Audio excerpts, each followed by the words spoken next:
Yes മക്കളെ, അപ്പൊ നമ്മുടെ +1 ഫിസിക്സിലെ യൂണിറ്റ്സ് ആൻഡ് മെഷർമെന്റിലെ ഇമ്പോർട്ടന്റ് ടോപ്പിക്സ് ആണ്. വളരെ വളരെ ഇമ്പോർട്ടന്റ് ആണ്. അതിൽ ഫസ്റ്റ് ടോപ്പിക് എന്ന് പറഞ്ഞാൽ ഡയമെൻഷണൽ ഫോർമുലാസ് നമുക്ക് നോക്കി വെച്ചിട്ടുണ്ടാവണം. ഒരു മാർക്കിനൊക്കെ ചോദ്യം വരാം. കൂടാതെ നമ്മുടെ എന്താ പറയുക, യൂണിറ്റ് ഇല്ല, ഡയമെൻഷൻ ഇല്ല, അങ്ങനത്തെ ക്വാണ്ടിറ്റീസിന്റെ എക്സാമ്പിൾ സ്ട്രെയിൻ. പിന്നെ യൂണിറ്റ് ഉണ്ട് പക്ഷെ ഡയമെൻഷൻ ഇല്ല, പ്ലെയിൻ ആംഗിൾ, സോളിഡ് ആംഗിൾസ്, അതിൻ്റെയൊക്കെ എക്സാമ്പിൾ നോക്കി വെച്ചേക്കണം.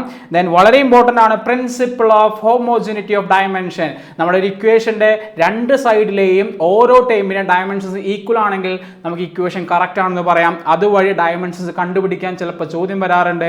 ദെൻ മോസ്റ്റ് ഇമ്പോർട്ടന്റ് ചോദ്യം എന്ന് പറഞ്ഞു കഴിഞ്ഞാൽ derive the correct relation between physical quantities using dimension analysis. അപ്പോൾ നമ്മുടെ ഡയമെൻഷൻ അനാലിസിസ് വെച്ചിട്ട് ഒരുപാട് തവണ റിപ്പീറ്റ് ചോദ്യങ്ങൾ വന്നിട്ടുണ്ട്. അതെന്തായാലും നോക്കിയിട്ടുണ്ടാവണം. ലാസ്റ്റ് ടോപ്പിക് എന്ന് പറഞ്ഞാൽ സിഗ്നിഫിക്കൻറ്റ് ഫിഗേഴ്സ് ആണ്. ഒരു നമ്പർ ചോദിച്ചിട്ട് അതിന്റെ സിഗ്നിഫിക്കൻറ്റ് ഫിഗേഴ്സ് ചോദിക്കാറുണ്ട്. എക്സാമ്പിൾ പറഞ്ഞു കഴിഞ്ഞാൽ 7500 ഒരു നോൺ ഡെസിമൽ സംഖ്യയാണെങ്കിൽ നമ്മുടെ നോൺ സീറോ സ്റ്റാർട്ട് ചെയ്യുക, ദെൻ നോൺ സീറോ അവസാനിക്കുക, 2 സിഗ്നിഫിക്കൻറ്റ് ഫിഗേഴ്സ്. ഇനി ഒരു ഡെസിമൽ സംഖ്യയാണെങ്കിൽ 0.0500 ആണെങ്കിൽ നമ്മൾ എവിടെ നിന്നാണ് നോൺ സീറോ സ്റ്റാർട്ട് ചെയ്യണത് അവിടെ മാത്രം നിങ്ങൾ എന്ത് ഒരു വര വരയ്ക്കുക. ബാക്കി അങ്ങോട്ട് എല്ലാ സംഖ്യകളെയും നമ്മൾ സിഗ്നിഫിക്കൻ്റ് ആയിട്ട് കൂട്ടുക. അപ്പോൾ എത്ര സിഗ്നിഫിക്കൻറ്റ്? 2 significant figures. അപ്പോൾ കൃത്യമായിട്ട് നോക്കി വെച്ചോ, എന്തായാലും ഇതിൽ ഒരു ക്വസ്റ്റ്യൻ ഉണ്ടാവും ഉറപ്പായിട്ടും.